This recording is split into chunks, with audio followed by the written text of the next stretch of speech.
We like to tell people that our food is healing. When my grandmother eats traditional foods, she closes her eyes and talk about her childhood days.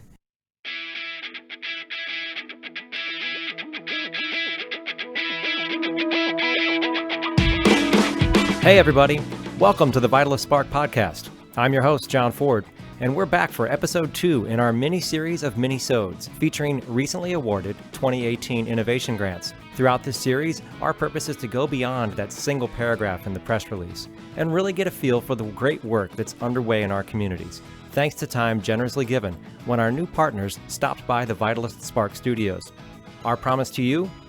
You'll learn about exciting projects and meet incredible people, and it'll all happen in about the space of your daily commute. So let's get to it. Mini-series episode 2 focuses on food sovereignty for the White Mountain Apache tribe. I'm your host, John Ford, and today we have a very, very special guest with us. I can't even begin to tell you all the great things that you're going to hear today, but suffice it to say, there are some incredible moments that we're going to experience walking in the shoes of an incredible person, that we're going to learn about the growth of an entire farm from just a small 10 by 20 plot. We're going to be talking about hunting and gathering and wild grasses and acorn stew, and it's going to be amazing. So let's just get started with it right now. Let me introduce you to Mr. Clayton Harvey. Clayton, how are you today? I'm doing great. She Clayton Harvey was there. Ndee Bikiyaa, Danke, yet Yunasha. Greetings, my name is Clayton Harvey. I am of the Ndee people. That's my clan. That's how I identify myself as an Apache. What is the People's Farm, number one? And number two, how do you properly say the People's Farm in Apache? So the People's Farm is a community-oriented farm. Our focus is providing fresh quality produce to our community, addressing the chronic illnesses that our people are dealing with, diabetes, heart failure, kidney failure, and using that farmland as a way of healing and an opportunity to re-educate and revitalize our food systems that have been lost, and nurturing and fostering young Apache farmers so that they can be instilled with this ancestral knowledge so that they can in turn teach other tribal members, and therefore spreading that knowledge to our community members with hopes that we're able to start a movement and to be able to revitalize that food system. And the proper way to say the People's Farm in Apache is Ndee Bikiyaa. So Ndee is basically how we would say the people. And Bikiyaa, B is theirs, and Kiyaa is farm. So it's the People's Farm. Ndee Bikiyaa. Yes. How long has Ndee Bikiyaa been in operation? What's the history? Excuse me. So Ndee Bikiyaa was started in about 2010 when our tribe was mitigating our water rights and looking into water development. There was an existing farm that was established in the 1980s, and it was mostly animal feed, hay, barley, oats, grains. And because of mismanagement and politics, it dwindled down to a field of weeds. And so our boss targeted that area in hopes to rebirth that farm and start growing alfalfa and hay. But somewhere along the way, they were introduced into fruits and vegetables, and they started on a really small plot. I remember it was like a 10 by 20 plot. It was really tiny, and I remember going to the river and filling up buckets of water and splashing water on the plants. And that year proved that they can grow fruits and vegetables at the farm. And so the following year, they established the Ndee Bikiyaa, the garden. And I tell people that we're cornfield people. My grandmother shared with me that when our clan would go from our winter home to our summer home, we would stop in the middle and we would plant our fields, and we would leave We weren't there to water, to pull weeds, to tend to the fields. We'll let Mother Nature take care of that. So when Ndee Bikiyaa started, we had to take classes on how to grow, how to farm, how to garden, how to improve our soils, how to build, those healthy soils so that we can have healthy plants, and how to start seeds. And it was just a whole new area that we weren't very knowledgeable in, and it was quite exciting to learn these things, to sit in a school setting and learn how to grow food. Where did you get that learning from? Who came in and gave that instruction? So we have a local community college, which is the Northland Pioneer College, which provides a small component of agriculture classes, and so we were able to tap into that resource. So 2010, small plot, getting water, literally carrying water to the plot. How does that go from there to where we are today? I'm going to start crying. It's very emotional, the birth of this farm to where we are now. Within the past 7-8 years, the farm has grown quite extensively. I mentioned going to the river and filling up buckets of water and hauling water and splashing water on the plants, to where now we turn on a switch and irrigation is pumped from a well and irrigated across a road and into our garden, and fields are watered by drip irrigation. And that shows how far we've gone from hauling buckets to turning on a switch and irrigating water. Along the way, we've developed quite an extensive relationship with our community. Without the community's support, within their buy-in, their input, this farm would not be where it is today. We strongly rely on the community's support. We host a series of farm classes provided to the community in hopes to train and to nurture farmers. And we also run a farmers market, which runs from mid-May all the way to the end of September, depending on when our last freeze is. We also were able to develop a passive solar greenhouse.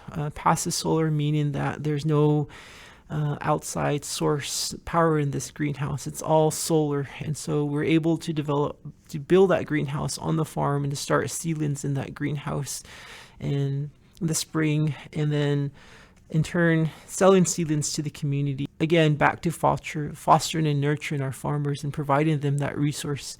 And then also whatever, we don't sell, it all goes back into the garden. And that's how our produce is grown. And we've also had developed building an orchard.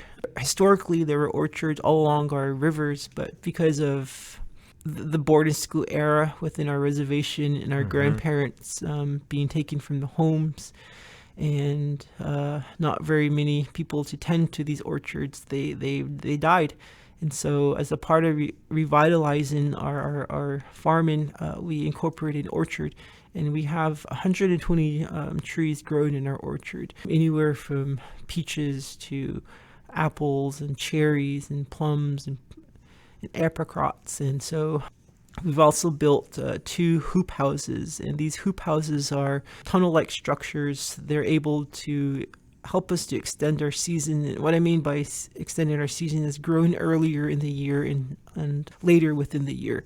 And so the farm has been in operation year-round for the past 5 years, I believe, and really emphasizing in the cool season, looking at the cool season crops like cabbages and leafy greens and all the root crops.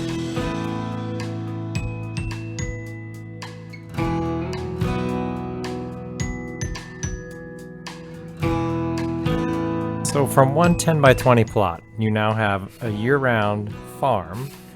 How many, do we measure this in acres? How much? It's about 6 acres. 6 acres? Including the orchard and the cornfields, plus the garden. All right, so 6 acres with 120 trees, the greenhouses, the hoop houses. It's amazing. Absolutely incredible. How does that happen? How did it develop so quickly? And I know you said it was about the community. Where was the funding? Where was the development? The development and the funding was provided by foundations. Being able to build and to prove ourselves to these foundations and showing them that the work is valued.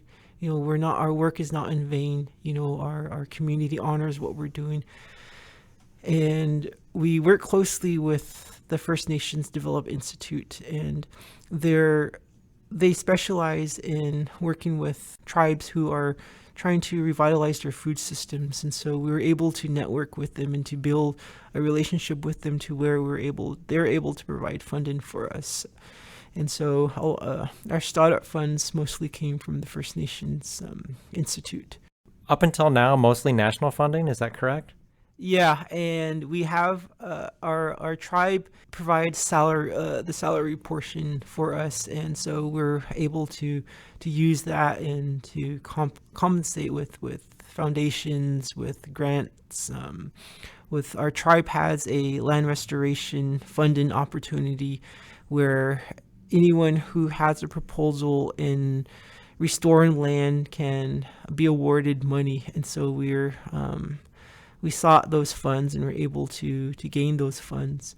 And so in 2013, I believe, the Ndee Bikiyaa became the first tribally owned farm, I believe, in the state, if not in the country, to be USDA certified through the GAP certification, the Good Agricultural Certification, and basically meaning that we're taking every measure to prevent any type of contamination or foodborne illnesses by making sure that our workers are healthy and fit for duty, that we're sanitizing and disinfecting all of our food contact surfaces, all of our bins, all of our harvesting tools, and just really doing it in a very clean sanitary practice. And so we've been awarded that, and so it's been quite a journey in that. A lot of documentation, a lot of paperwork involved in that. It's okay to say it was a pain in the ass. Yeah, it was a pain. It was a pain. And our dream, which comes to now, our dream was always to develop our own policy within our own tribe, to where the government's not dictating and telling us what to do, but we can develop our own policies, and we can go to the schools and tell them that, that we have certifications, that because the GAP certification, it's great, it was able to open, the way and help us to get on track when it comes to food safety. But there's a lot of cons to that. Mm-hmm. We call ourselves the People's Farm, yet we have this certification that does not allow people into the garden unless they go through this certification. So that in itself builds a barrier between our community and the farm.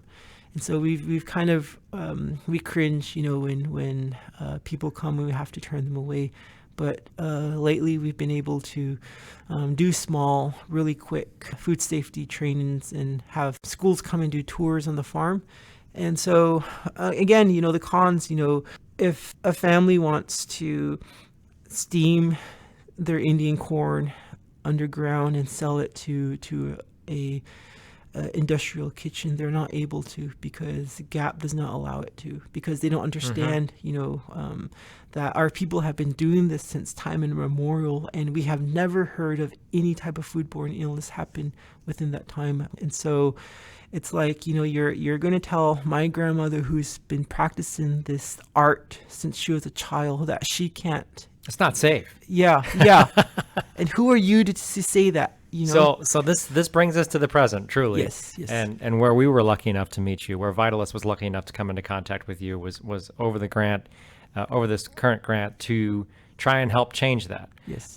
To allow the tribes to practice self-determination, to allow tribes to hopefully more than one tribe, but certainly at this point, White Mountain Apache, to help get cultural practices back into the system.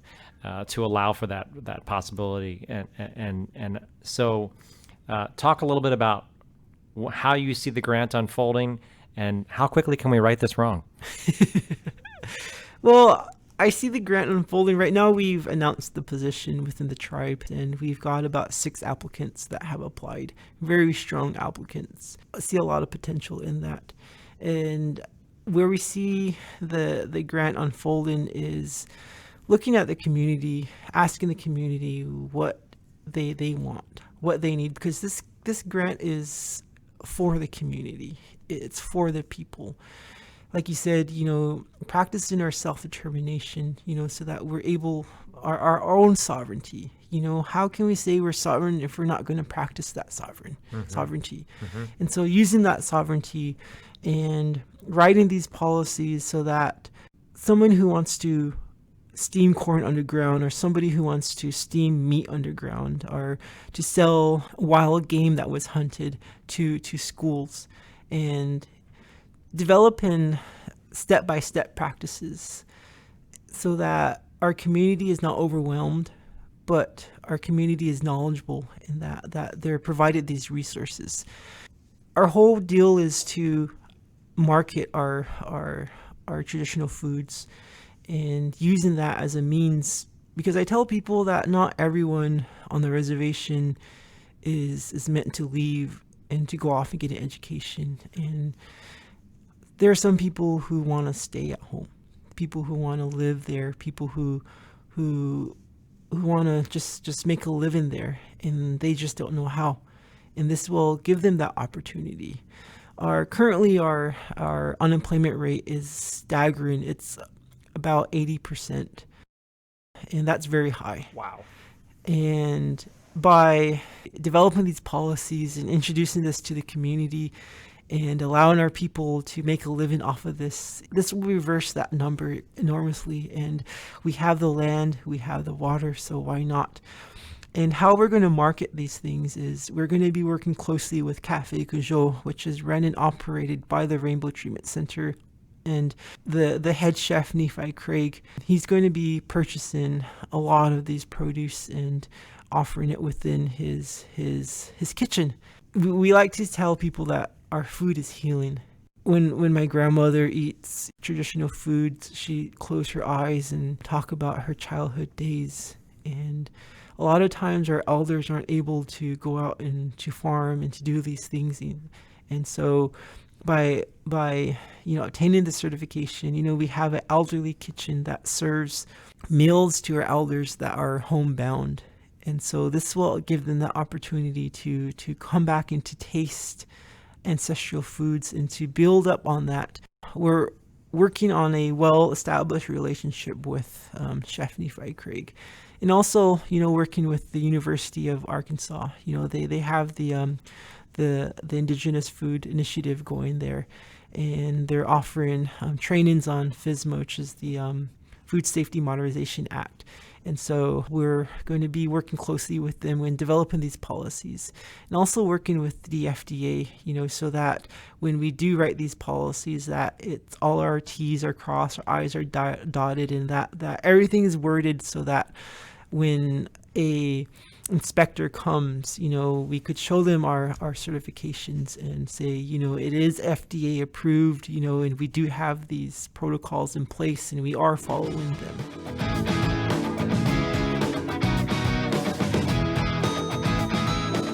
So how hard is it or frustrating is it to reclaim tribal self-determination within a Western frame like that? I think if we have the right people in place, we have... Do you see a willingness from places like USDA in helping to make this happen, or do you see a resistance? I feel a resistance on their part, just because they have their GAP certification and they don't fully understand how we prepare our foods. And they can't step out of that zone. No, they can't. Okay. And they don't have that relationship with tribes. That's the thing. That's the barrier with that. They don't have direct contact or relationship with tribes. They don't ask the tribes what they want. They're basically dictating the tribes on what to do. You told a really beautiful story about elders reconnecting to themselves, to their history, to their past, simply by being able to eat ancestral foods. Like with any of us, there's this memory that gets triggered immediately. And I think just about anybody could relate to that. And so I hope that we can find the right people within the USDA and other agencies that can come to understand that, and through that understanding can sort of step out of their box and help make new rules. I think that's really what the heart of this grant is about, Yes. isn't it? Yes, it definitely is. And also, like you said, developing that relationship with them, that was never there. And so it's going to be a lot of hard work. Do you have representatives in Arizona that you're working with from these agencies? We have the Department of Agriculture that we're working with, and they're the ones that do the gap audits on the farm. And so they're based out of Yuma. And so, yeah, we do have that. We do currently have relationships with them. All right, we're going to send this podcast to them. Now, just to be clear, I want to make sure we don't lose this too. This is not just about farm foods. This is also about hunted foods. Hunting and gathering. And gathering foods as well, yeah? Yes, the Apache food system. So we, since we arrived here in this area, anthropologists tell us that we arrived here in about 1400. Since then, we've developed a complex food system, which not only involves the hunters and gatherers, but watching the animals and what they eat, identifying with them. Our popular food that people harvest in right now, which is ready, is acorn. And it's not just any acorn tree that we pick. It's an emery acorn tree. And the significant thing about the emery acorn tree is that it only grows in Apache territory, Western Apache territory. And you look at tribes in the east and other tribes in like the northwest, and when they make their acorn stews, they have to leach their acorn. But we don't. Our acorns don't have that chemical that other acorns do. That's what's very significant and very what I like about it. We call ourselves the acorn people. And so we also collect piñons. And one thing that we're being reintroduced to is wild grains. So a lot of these grasses we look outside, we see them as weeds. But historically, our people would pick these grains and they would sort of use it as wild rice. They would also use it as flour.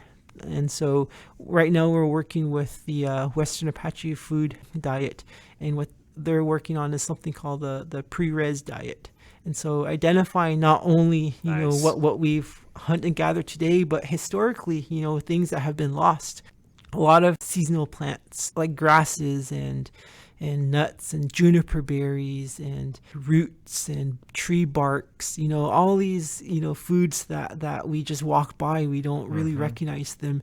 And when we were started working with these folks, they gave us a list of about 1,000 wild foods, and they told us that historically, by the time a child was 8 years old, they would know every single plant on that list and where to gather it, how to gather it, when it was ready, how to prepare it.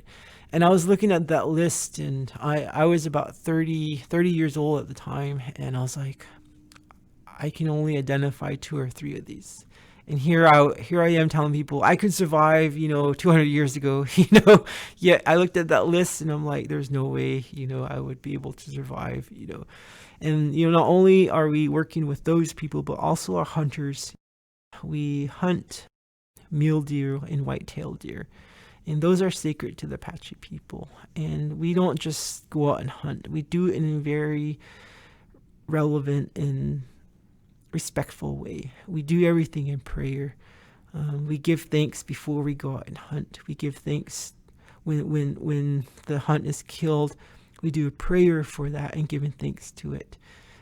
Before anything is butchered or gutted, that prayer has to be done, and then the butchering has to be done in a certain way, so that we're respectful of the animal and thanking the animal for giving us food and giving their life for us.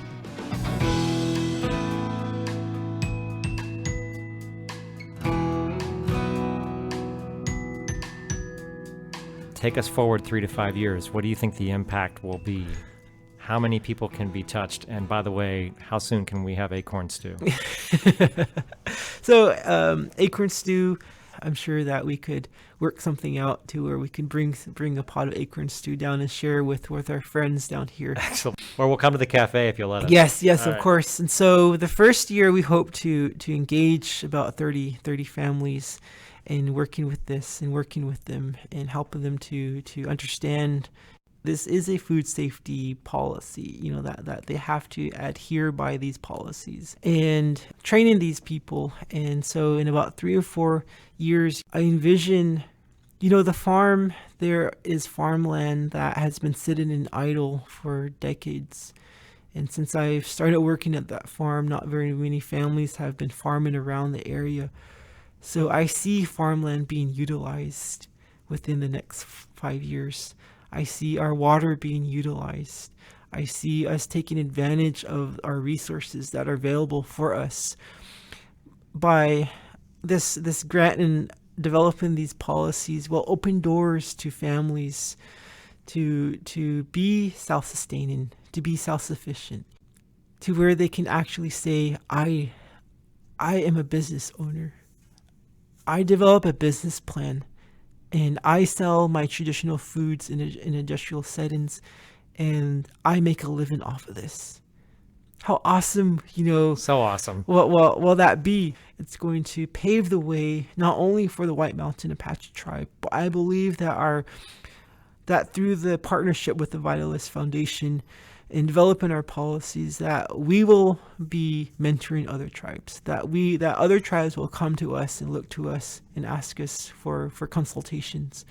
We are very, very excited to be partners with you in this. And I should also mention that this grant is being co-funded by the NARBHA Institute, and we couldn't be more grateful for the connection we have been able to make with you and with everybody who's involved with the farm and with the cafe. It's just an incredible project. And we have the same feeling as you, is this whole notion of being able to develop self-sustaining future, to be able to do a little bit of economic development, to take those lessons and those wins that are established with USDA and take them potentially to other tribes. It's all incredibly, incredibly exciting. It really is. We couldn't be more thrilled to be working with you. So thank you for opening your doors to us. We really appreciate it. Yes, it's amazing how things can fall together and fall into place. It's like the stars aligned and the universe was right there and giving it to us, and it's an honor, it's a blessing to have another outside organization see the potential of this farm, to be able to fund us and to give us this opportunity. It's an honor, and we're very grateful. Very grateful. In Apache, we say Bahanse. Bahanse is within my heart. I am beyond grateful. No words can explain how I feel. So right now, it's like all Bahanse. I that's all I can say is Bahanse. I can't explain the feeling. Today I can't say I'm more prouder to say that I'm White Mountain Apache, that I am an Apache farmer, that I carry with me ancestral knowledge that was passed down generation to generation to generation. In 2018, I can stand here in Phoenix, Arizona, in downtown on the 15th floor and say that I am a White Mountain Apache farmer. That I'm proud of. That's my passion. That's who I am.